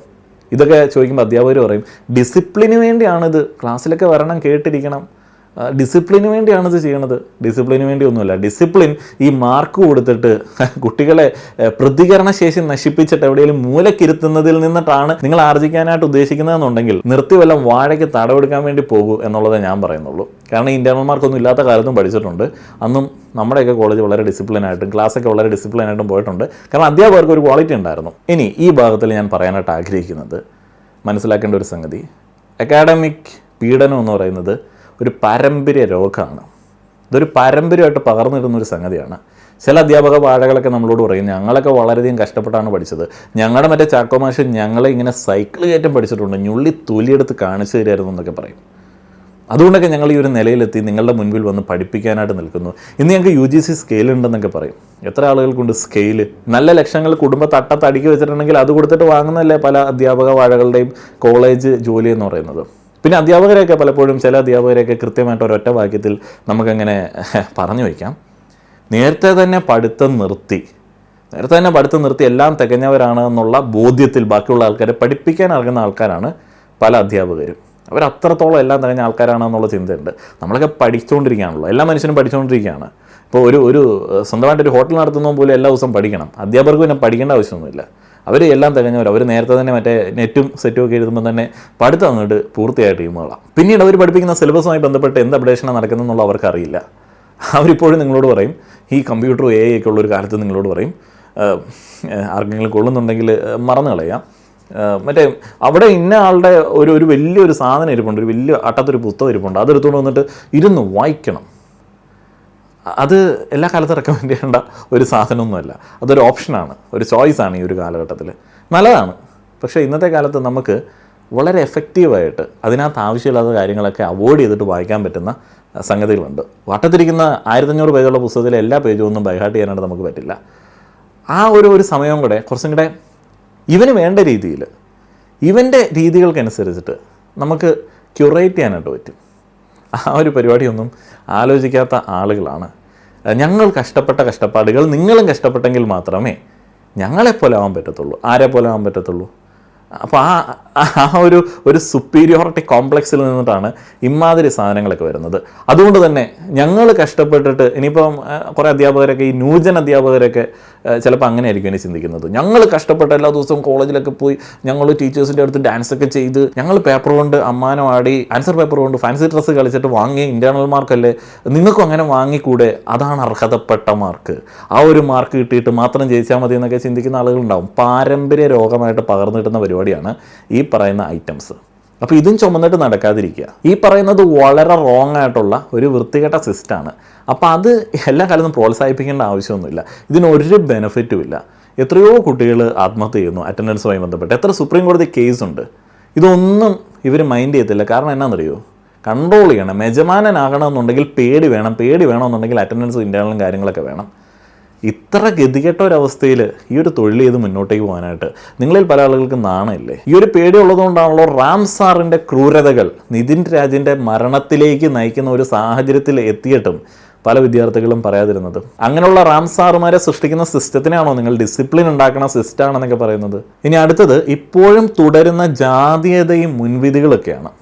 മുൻവിധികളുണ്ട്, ഭയങ്കര മുൻവിധികളാണ്. ഈ ഇംപ്രസ് ചെയ്യാത്തവൻ, അല്ലെങ്കിൽ മറ്റേ ഫാൻസി ഡ്രസ്സ് കളിക്കാത്തവൻ, മറ്റേ ഡാൻസ് ചെയ്യാത്തവൻ, കോളേജ് വരുമ്പോൾ അയ്യോ സാർ വരുന്നേ തലകുത്തി നിന്നേക്കാം, അല്ലെങ്കിൽ ലൈബ്രറി പോയിട്ട് തലച്ചുമടെടുത്തുകൊണ്ട് പുസ്തകം കൊണ്ടുപോയേക്കാം എന്നൊക്കെ കാട്ടിക്കൂട്ടൽ നടത്തുന്നവൻ മാത്രമേ മിടുക്കനായിട്ടുള്ളൂ. ബാക്കിയുള്ളവനൊക്കെ വെറും പാടാണെന്ന് ചിന്തിക്കുന്ന മുൻവിധികളൊക്കെ ഉണ്ട്. ഓരോരുത്തരും ഓരോ മേഖലകളിൽ നിന്നാണ് വരുന്നത്. ഇപ്പോൾ എനിക്ക് തന്നെ എന്നെക്കുറിച്ചിട്ട് അത്ര മോശമായിട്ടുള്ള വിലയിരുത്തലൊന്നുമില്ല. ഞാനൊക്കെ ഒരു below average in writing exams എന്നുള്ളതേ ഉള്ളൂ. അല്ലാതെ ഞാനത്ര ആവറേജിൽ താഴെയുള്ള ഒരു ഹ്യൂമൻ ബീയിങ്ങോ അല്ലെങ്കിൽ ഒരു സ്റ്റുഡൻറ്റോ ഒന്നുമല്ല. പക്ഷേ അക്കാഡമിക്സിൽ നമ്മളിങ്ങനെ മാർക്കിട്ട് സ്കോർ ചെയ്യുന്ന സമയത്ത് നമ്മളൊന്നും ഒരു 7 അയലത്ത് പോലും വരില്ല. അങ്ങനെ സ്കോർ എടുത്ത് നോക്കിയിട്ട് വിദ്യാർത്ഥികളെ വിലയിരുത്താൻ വേണ്ടി പോയി കഴിഞ്ഞാൽ നമുക്ക് ഒത്തിരിയധികം മിടുക്കരായിട്ടുള്ള കുട്ടികളെ നഷ്ടപ്പെടും. ചില കുട്ടികളുണ്ട് വളരെ ബ്രില്യൻ്റ് ആയിരിക്കും. ഞാൻ പല അധ്യാപകരോടും പറയുകയാണ്, ഞാനും ഈ ഒരു പ്രൊഫഷനൊക്കെ ചെയ്തിട്ട് നിർത്തി പഠിക്കാൻ പോയ ആളായതുകൊണ്ട് ഞാൻ പറയുകയാണ്, ഞാൻ അധ്യാപകരോട് പറയുകയാണ് 2026 നിൽക്കുന്നത്. അപ്പോൾ ആ സ്മാർട്ടായിട്ടുള്ള ബ്രില്യൻ്റ് ആയിട്ടുള്ള കുട്ടികളെ പഠിപ്പിക്കാൻ വേണ്ടി നമ്മുടെ പഴയകാല നമ്പറൊന്നും പലപ്പോഴും പറ്റാതെ വരും. അവർ ഇങ്ങനെ നോക്കിയിട്ട് അയ്യോ, അവരിങ്ങനെ വിചാരിക്കും, നിങ്ങൾ വല്ല PPT ഒക്കെ ആയിട്ട് വരുന്ന സമയത്ത് അവർ വിചാരിക്കും അറ്റ്ലീസ്റ്റ് ഇയാൾക്കിത് വല്ല ജെമിനിയിലോ ചാറ്റ് GPT ഇട്ടിട്ട് അതുമായി ബന്ധപ്പെട്ട കുറച്ച് അഡീഷണൽ ഇൻഫർമേഷനും കൂടെ പഠിച്ചിട്ട് വന്നുകൂടായിരുന്നോ, ഇത് ഇംഗ്ലീഷ് വായിച്ചിട്ട് മലയാളത്തിൽ പറഞ്ഞു തരാനായിട്ട് ആർക്കാ പറ്റാത്തത് എന്നൊക്കെ വിചാരിച്ചിരിക്കുന്ന കുട്ടികളുണ്ടാവും. അപ്പോൾ അങ്ങനെയുള്ള കുട്ടികൾ ചിലപ്പം അവരുടെ പിള്ള മനസ്സിൽ കള്ളമില്ലാത്ത ഒരു സിറ്റുവേഷനിൽ ചില പുച്ഛമൊക്കെ ചിലപ്പോൾ നിങ്ങളോട് കാണിച്ചു എന്ന് വരും. ചിലപ്പോൾ അവർക്ക് ദേഷ്യം വരും. കാരണം എന്താണെന്നറിയോ, ഈ ഒരു കാലഘട്ടത്തിലെ കുട്ടികളാണ്, അവരുടെ സമയത്തിന് വലിയ വാല്യൂ ഉണ്ടെന്നേ. ആ വാല്യുബിൾ ആയിട്ടുള്ള സമയം നിങ്ങളുടെ മുമ്പിൽ വന്നിട്ട് ഇങ്ങനെ കുരങ്ങന്മാരെ പോലെ ഇരുന്നിട്ട് വെറുതെ വേസ്റ്റ് ചെയ്യുന്ന സമയത്ത് അവർക്ക് ദേഷ്യം വരാൻ സാധ്യതയുണ്ട്. അപ്പോൾ ചിലപ്പോൾ ഷോ ഓഫ് ഒക്കെ കാണിക്കുന്ന സമയത്ത് തിരിച്ചു വല്ലതും പറഞ്ഞു വന്നിരിക്കും. അപ്പം തന്നെ അവനെ എങ്ങനെയും പൂട്ടിക്കെട്ടിക്കാം എന്നുള്ള ഒരു ഐഡിയയിൽ ഇൻ്റർണൽ മാർക്ക് മറ്റേ കഴിഞ്ഞ ദിവസം അവരുടെ കോമഡി ഉണ്ടായിരുന്നല്ലോ എന്ന് പറഞ്ഞ് വിളിച്ചിട്ട് പോയി കുറച്ചിട്ട് കാര്യമില്ല. ആ ക്വസ്റ്റിൻ്റെ ഭാവിയാണ് നിങ്ങൾ നശിപ്പിക്കുന്നത്. മിടുക്കരായിട്ടുള്ള കുട്ടികളുടെ 1 വർഷം കളയുക എന്ന് പറയുന്നത് അത്ര വലിയ സംഭവമൊന്നുമല്ല. ഇവിടെ ഒരു MG യൂണിവേഴ്സിറ്റി ഉണ്ട്. പേപ്പർ വാല്യുവേഷനൊക്കെ പറഞ്ഞു കഴിഞ്ഞാൽ ഉണ്ടല്ലോ, നല്ല കിടിലം വാല്യുവേഷനാണ്, നല്ല ഭിത്തി കുരയ്ക്കാൻ തോന്നും. നമ്മൾ റിവാലുവേഷനൊക്കെ കൊടുക്കുകയാണെന്നുണ്ടെങ്കിൽ 8-10 മാർക്കൊക്കെയാണ് ഡിഫറൻസ് വരുന്നത്. അപ്പോൾ എന്ത് വാല്യുവേഷനാണ്, എന്ത് ക്രൈറ്റീരിയ ആണ്? അപ്പോൾ ഇങ്ങനെയൊക്കെ ഉള്ള ഒരു സിസ്റ്റമാണ് ഇവർ മെയിൻറ്റെയിൻ ചെയ്യുന്നത്. മേ ബി മറ്റേ ഇമ്പ്രൂവ്മെൻറ്റ് പരീക്ഷയുടെ അല്ലെങ്കിൽ റീവാലുവേഷൻ്റെ പൈസ അടിക്കാൻ വേണ്ടിയൊക്കെ ഉള്ള അധ്യാപക വാഴകളുടെ ശ്രമമൊക്കെ ആയിരിക്കും. മൊത്തത്തിലൊരു പ്രത്യേക സിസ്റ്റമാണ്. മുൻവിധികളോടെയുള്ള സമീപനമാണ്. ഈ സുപ്പീരിയോറിറ്റി കോംപ്ലക്സ് മാറ്റി വെച്ചിട്ട് പഠിപ്പിക്കാൻ ഇറങ്ങുക. ഗൈഡ് ചെയ്താൽ മാത്രം മതി, പഠിപ്പിക്കാൻ പറ്റില്ല. ഇന്നത്തെ കാലത്ത് നിങ്ങൾക്ക് പഠിപ്പിക്കാൻ പറ്റത്തേയില്ല. പഠിപ്പിക്കണ്ട, ഉന്തി മരം കയറ്റണ്ട ആരെയും. നമ്മളൊക്കെ പ്രിവിലേജറാണ്, ഞാനൊക്കെ പ്രിവിലേജറാണ്. എനിക്കൊന്നും അഫക്റ്റ് ചെയ്തൊന്നുമില്ല. എനിക്കൊക്കെ അവിടെ പോയി ഇവിടെ വന്ന് ഇരുന്നിട്ട് പോയി തട്ടിക്കൂട്ടി എഴുതാനും ഒക്കെ ഉള്ള ഒരു സെറ്റപ്പൊക്കെ ഉണ്ട്. പക്ഷേ ഈ കുട്ടികളുണ്ടല്ലോ, വളരെ മോശം സാഹചര്യങ്ങളിൽ നിന്ന് വരുന്ന, ഞാനൊക്കെ ഡിഗ്രി പഠിക്കുന്ന സമയത്ത് എൻ്റെയൊക്കെ സാഹചര്യമൊക്കെ ഉണ്ടായിരുന്ന കുട്ടികളൊക്കെ ഉണ്ടല്ലോ, അവർക്കൊക്കെ താങ്ങാൻ പറ്റില്ല ഇന്നത്തെ ഒരു സിസ്റ്റം എന്ന് പറയുന്നത്. പിന്നെ ഈ കുട്ടികളുണ്ട്, കുട്ടിപ്പാടുകളും അധ്യാപക പാടുകളും കൂടെ വേറൊരു രീതിയിൽ സമീപിക്കാറുണ്ട്. എന്താണെന്ന് വെച്ച് കഴിഞ്ഞാൽ ഈ റിസർവേഷനിലൊക്കെ വന്നിട്ടുള്ള കുട്ടികൾ, സംവരണ സീറ്റിലൊക്കെ വന്നിട്ടുള്ള കുട്ടികൾ, അതുങ്ങൾ വെറുതെ വന്നതായിരിക്കും, അതുങ്ങൾ വെറുതെ ഈ സീറ്റ് കിട്ടിയതുകൊണ്ട് വന്നതായിരിക്കും, അതുങ്ങളെ ആരോ നിർബന്ധിച്ച് ഇങ്ങോട്ട് പറഞ്ഞു വിട്ടതാണ് എന്നൊക്കെയുള്ളൊരു ചിന്തയുണ്ട്. അവരും നല്ല ബുദ്ധിയുള്ള കുട്ടികളാണ്. 2 വ്യത്യാസമേ ഉള്ളൂ. ഒന്നാമത്തെ കാര്യം, അവർക്ക് നിങ്ങളൊരു ഭൂരിപക്ഷത്തിൻ്റേതുപോലുള്ള പഠിക്കാനായിട്ടുള്ള സാഹചര്യങ്ങളില്ല. അവർക്ക് മറ്റേ ബ്രില്യൻ സ്റ്റഡി സെൻറ്ററിൽ പോയി പഠിക്കാനായിട്ടോ അവിടെ താമസിച്ച് പഠിക്കാനായിട്ടോ അല്ലെങ്കിൽ CBSE സ്കൂളിൽ നിന്ന് വൈകിട്ട് ബസ്സിൽ കയറി പോകാനായിട്ടോ ഞായറാഴ്ച ബസ്സിൽ കയറി പോകാനായിട്ടോ ഉള്ള സൗകര്യം ഉണ്ടാവില്ല. അവർ അങ്ങനെയുള്ളൊരു സെറ്റപ്പിലായിരിക്കില്ല പഠിച്ചിട്ടുണ്ടാവുക. അതേപോലെ തന്നെ അവർക്ക് മറ്റേ അമ്മയ്ക്ക് വയ്യ, അച്ഛന് ഇടയ്ക്ക് പണി ഉണ്ടാവില്ല, വീട്ടിൽ ബുദ്ധിമുട്ടുണ്ടായിരിക്കും, ചില ദിവസം പട്ടിണി കൊണ്ട് ഉറങ്ങിപ്പോവും. അങ്ങനെയുള്ള ബുദ്ധിമുട്ടുള്ള കുട്ടികളുണ്ട്. ആ കുട്ടികളെ ഒന്ന് കൺസിഡർ ചെയ്യാൻ വേണ്ടിയാണ് ഭരണഘടന എഴുതിയ ഭരണഘടനാ ശില്പികൾ ആ കുട്ടികളെ മനുഷ്യത്വത്തിൻ്റെ പേരിൽ ഒന്ന് കൺസിഡർ ചെയ്യാൻ വേണ്ടിയാണ്, നമുക്കൊപ്പം ഒന്ന് എത്തിക്കാൻ വേണ്ടിയാണ്. നിങ്ങൾ മനുഷ്യരല്ലേ, നമ്മുടെ സിറ്റിസൺസ് അല്ലേ, എത്തിക്കാൻ വേണ്ടിയാണ് ഈ പറയുന്ന കാര്യം കൊടുത്തത്. അല്ലാതെ അവരാരും ബുദ്ധിയില്ലാത്ത കുട്ടികളായതുകൊണ്ടല്ല. ആ രീതിയിലുള്ള സവർണ്ണ മനോഭാവം വെച്ചുകൊണ്ട് നടക്കുന്ന അധ്യാപക വാഴകളും വിദ്യാർത്ഥി വാഴകളും ഇതുപോലുള്ള കുട്ടികളുടെ പഠനത്തെ ദുസ്സഹമാക്കുന്നുണ്ട്. ഇനി അവരും നിങ്ങളുമായിട്ടുള്ള മറ്റൊരു വ്യത്യാസം എന്താണെന്ന് വെച്ച് കഴിഞ്ഞാൽ, അവർ പഠിച്ച് മുന്നേറി മുന്നോട്ടേക്ക് പോയെങ്കിൽ പോലും അവർക്ക് പലയിടങ്ങളിൽ നിന്ന് വീണ്ടും തിരിച്ചടികളുണ്ടാവും. അവർ തങ്ങളുടെ ഒപ്പം വരാനായിട്ട് പല ആളുകളും ആഗ്രഹിക്കുന്നില്ല. അല്ല എന്നുണ്ടെങ്കിൽ അവരെ കൈപിടിച്ചുയർത്താനായിട്ട് അവരുടെ ഫാമിലി ട്രീയിൽ ആരും ഉണ്ടാവില്ല. ഇപ്പോൾ ഒരു ലോയറൊക്കെ ആണെന്നുണ്ടെങ്കിൽ first generation lawyers, second generation lawyers എന്നൊക്കെ പറയും. അപ്പം അപ്പനും അമ്മയൊക്കെ ഉണ്ടെങ്കിൽ മാത്രമേ പലർക്കും ഇങ്ങോട്ട് കയറി വരാൻ പറ്റത്തുള്ളൂ. അപ്പോൾ ആ ഒരു മേഖലകളൊക്കെ അവരുടേത് ഏറെക്കുറെ തീരുമാനമായിരിക്കും. ഡോക്ടേഴ്സൊക്കെ ആണെന്നുണ്ടെങ്കിൽ പല ആളുകൾക്ക് അറിയില്ല. അച്ഛനും അമ്മയ്ക്കൊക്കെ ഇതിൻ്റെ സ്ട്രീമും ബാക്കിയുള്ള കാര്യങ്ങളൊക്കെ നല്ല ബോധം ഉണ്ടെങ്കിൽ പലപ്പോഴും അവർ അടുത്ത ഒരു കരിയറുമായി ബന്ധപ്പെട്ട് അവരെ ഹെൽപ്പ് ചെയ്യാൻ പോലും ഉണ്ടാവത്തുള്ളൂ. അപ്പോൾ അങ്ങനെയുള്ള ഒത്തിരി ബുദ്ധിമുട്ടുകളെ തരണം ചെയ്ത് വരുന്ന കുട്ടികളാണ്. അപ്പോൾ അതുങ്ങളെ വളരെ മോശമായിട്ട് സമീപിക്കുക എന്ന് പറയുന്നത് മഹാവൃത്തികെട്ട പരിപാടിയാണ്, മനുഷ്യത്വമില്ലാത്ത പരിപാടിയാണ്, മൃഗ ചിന്താഗതിയാണ് എന്നുള്ളത് പറയേണ്ടി വരും. കാരണം നമ്മൾ ഒരു മൃഗങ്ങളെ പോലുള്ള കോമ്പറ്റീഷനിലല്ല മുന്നോട്ടേക്ക് പോകുന്നത്. ഇത്തിരി വീക്കായിട്ടുള്ളവൻ വീണ് കിടക്കുന്ന സമയത്ത് അവനെ ഇരയായിട്ട് കൺസിഡർ ചെയ്തിട്ട് അവനെ ആക്രമിച്ച് കീഴ്പ്പെടുത്തുക എന്ന് പറയുന്നത് മൃഗചേതനയാണ്. അങ്ങനെയുള്ള കുറേ ടീംസുകൾ ഏതെങ്കിലുമൊക്കെ വലിയ സ്റ്റഡി സെൻറ്ററിലൊക്കെ പോയി പഠിച്ചിട്ട് സീറ്റ് മെറിറ്റിൽ കിട്ടാത്ത സമയത്ത് പുറത്തേക്ക് ചാടി വരാറുണ്ട് ചില ആളുകൾ. ഇൻസ്റ്റഗ്രാമിലൊക്കെ കുറേ പെൺകുട്ടികളും ആൺകുട്ടികളൊക്കെ ഈ റിസർവേഷനെതിരായിട്ടൊക്കെ സംസാരിക്കുന്നുണ്ട്. ഈ ഒരു കാലഘട്ടത്തിൽ നിങ്ങൾ പഠിച്ചിരുന്ന സാഹചര്യങ്ങളിലും നിങ്ങളുടെ സഹപാഠികൾ ജാതി അധിക്ഷേപം നേരിടുകയാണെന്നുണ്ടെങ്കിൽ, അവർ ആത്മഹത്യ ചെയ്യുന്ന രീതിയിലേക്ക് വരികയാണെന്നുണ്ടെങ്കിൽ, റിസർവേഷൻ വേണ്ട എന്നൊക്കെ പറയാനായിട്ടുള്ള മനുഷ്യത്വമില്ലായ്മയൊക്കെ നിങ്ങൾക്ക് എവിടെ നിന്നാണ് വരുന്നത്? ഇനി അവസാനമായിട്ട് കുറച്ച് കരുണയോടെ വേണമെങ്കിൽ സംസാരിക്കാം അധ്യാപകരോട്. ഡിസ്പ്ലേസ്ഡ് അഗ്രഷൻ എന്ന് പറയുന്ന ഒരു സംഗതി ഉണ്ടല്ലോ, ഒരു യാഥാർത്ഥ്യമാണ്. നിങ്ങളുടെ തൊഴിലിടങ്ങളിലും നിങ്ങളുടെ ഓഫീസിലും നിങ്ങളുടെ അധികാരിയുടെ കീഴിലും സംതൃപ്തരല്ലാത്ത സമയത്ത് നിങ്ങൾക്ക് ചില ദേഷ്യങ്ങളും ബുദ്ധിമുട്ടുകളൊക്കെ ഉണ്ടാവും. അത് ബാക്കിയുള്ള ആളുകളുടെ തലയിലേക്ക് ഇട്ട് കൊടുക്കുന്ന ഒരു പരിപാടിയായിട്ടൊക്കെ വേണമെന്നുണ്ടെങ്കിൽ ഇതിനെയൊക്കെ നമുക്ക് കാണാം. പക്ഷെ അത് മനുഷ്യത്വമില്ലാത്ത പരിപാടികളും മനുഷ്യാവകാശങ്ങൾ ലംഘിക്കുന്ന പരിപാടിയാവുന്ന സമയത്ത് നമ്മൾ ഒരു തരത്തിലുള്ള അനുകമ്പയും ആരോടും കാണിക്കില്ല. അധ്യാപകരിൽ ഒരു വലിയ ഭൂരിപക്ഷം വലിയ പ്രിവിലേജറാണ്. കാരണം 10-18,000 രൂപയൊക്കെ മതി ശമ്പളം. സെൽഫ് ഫിനാൻസിലൊക്കെ എത്ര ഉള്ളൂ? അതിപ്പം പ്രൈവറ്റ് മെഡിക്കൽ കോളേജുകളിൽ തീരെ ശമ്പളം കുറവാണ്. അതൊക്കെ മതി എന്നൊക്കെ പറഞ്ഞിട്ടുള്ള ചിന്തയിൽ അതൊക്കെ മതി, അതിൻ്റെ ആവശ്യമുള്ളൂ എന്നൊക്കെ പറഞ്ഞ അവസ്ഥയിൽ പോകുന്ന ആളുകളുണ്ട്. അതിനിടയിലും കഷ്ടപ്പെടുന്ന ആളുകളുണ്ട് കേട്ടോ. ഈ കഷ്ടപ്പെടുന്ന ആളുകളും അതൊക്കെ മതിയെന്ന് ചിന്തിക്കുന്ന ആളുകളും അങ്ങനെ മൊത്തത്തിൽ ഒരു തൊഴിലിടത്തിന് യോജിക്കാത്ത ചിന്താഗതിയുള്ള ആളുകളുടെ ഇടമാവുന്ന സമയത്ത് നമുക്ക് വേണ്ടത് കിട്ടുന്നില്ല. പിന്നെ നമ്മളിങ്ങനെ കാണിച്ചാൽ എന്നാ കുഴപ്പം, എനിക്ക് അർഹിക്കുന്ന രീതിയിലുള്ള പരിഗണന കിട്ടുന്നില്ല, എന്നെ ഒത്തിരി പണിയെടുപ്പിക്കുന്നു എന്നൊക്കെയുള്ള ചിന്തകളൊക്കെ ആയിട്ടിരിക്കുന്ന സമയത്ത് ദേഷ്യമൊക്കെ തോന്നും. ഇപ്പോൾ ഈ BDS ഒക്കെ കഴിഞ്ഞ് കഴിഞ്ഞാൽ തൊഴിൽ എങ്ങനെയാണ്, അതിൻ്റെ മേഖല എത്രത്തോളം ദുരിതകരമാണ് എന്നുള്ളത് നമുക്കറിയാം. അപ്പോൾ അവിടെ കോളേജിലൊക്കെ പഠിപ്പിക്കാൻ കിട്ടുന്ന അധ്യാപകർക്ക് ശരിക്കും കമ്പാരിറ്റീവ്ലി ബെറ്റർ ആയിട്ടുള്ളൊരു പൊസിഷൻ എന്നുള്ള രീതിയിലൊക്കെ അവരവിടെ പിടിച്ച് നിൽക്കും. എന്നിട്ട് ഇവർക്കൊക്കെ ഉള്ളിലൊരു കുത്തലുണ്ടാവുന്നേ. പല ആളുകൾക്കും വലിയ പ്രശ്നമുണ്ട്. ഈ ഡോക്ടേഴ്സിന് മൊത്തത്തിൽ അങ്ങോട്ടും ഇങ്ങോട്ടും ചില പ്രശ്നങ്ങളുണ്ട്. ഇത് മൊത്തത്തിൽ റാങ്ക് അടിസ്ഥാനത്തിലാണല്ലോ ഇവർ ഈ പഠനം തിരഞ്ഞെടുക്കുന്നത്. ഒരു 70% ആളുകളും BDS എടുക്കാൻ വേണ്ടിയോ ആയുഷ് എടുക്കാൻ വേണ്ടിയോ ഒന്നും എൻട്രൻസിന് പ്രിപ്പയർ ചെയ്യുന്നില്ല. എല്ലാവരും MBBS എടുക്കാൻ വേണ്ടി തന്നെയാണ് പ്രിപ്പയർ ചെയ്യുന്നത്. റാങ്ക് താഴോട്ട് വരുന്ന സമയത്തൊക്കെ പല ആളുകളും ഇതുപോലുള്ള മേഖലകളിൽ പോയി പെടുകയാണ്. അപ്പോൾ അതിൻ്റെ ചില ഫ്രസ്ട്രേഷനൊക്കെ ആളുകൾക്ക് ഉണ്ടാകും. കിട്ടാത്തതുമായി ബന്ധപ്പെട്ട അതൃപ്തികൾ, ശമ്പളം കിട്ടാത്തതുമായി ബന്ധപ്പെട്ട അതൃപ്തികൾ, മികച്ച പൊസിഷൻ കിട്ടാത്തതുമായി ബന്ധപ്പെട്ട അതൃപ്തികൾ, അല്ലെങ്കിൽ തൊഴിലിടത്തിലുള്ള അതൃപ്തികൾ, ഇതൊന്നും മറ്റൊരുത്തൻ്റെ മനുഷ്യാവകാശങ്ങളെ ലംഘിക്കുന്ന രീതിയിലേക്കാവരുത്. ഒരു കരുണ അർഹിക്കുന്നില്ല. ശമ്പളമില്ലേ, അർഹിക്കുന്ന പരിഗണന ഇല്ലേ, കഷ്ടപ്പാടാണോ, നിർത്തിപ്പോവുക. എത്ര ഡെയിലി വേജസ് ജോബ്സ് ഉണ്ട് ഇതിനേക്കാളും കൂടുതൽ ശമ്പളം കിട്ടുന്നത്. അതൊക്കെ പോയി ചെയ്യുക. ഈ തലയിലുള്ള തലക്കനം അങ്ങോട്ട് മാറ്റി വെച്ചാൽ മതി. അപ്പം നിങ്ങൾക്ക് ഏകദേശം എന്താണ് ഈ സംഭവം എന്നുള്ളത് കൃത്യമായിട്ട് മനസ്സിലായിട്ടുണ്ട് എന്ന് ഞാൻ വിചാരിക്കുകയാണ്. ഇത്തിരി നീണ്ടുപോയതിൽ ഞാൻ ക്ഷമ ചോദിക്കുകയാണ്. എന്ത് ചെയ്യാം, കാരണം ഇതിനകത്ത് അത്ര ഇന്നാണ്. നിങ്ങളുടെ അഭിപ്രായങ്ങൾ പറയുക. നന്ദി.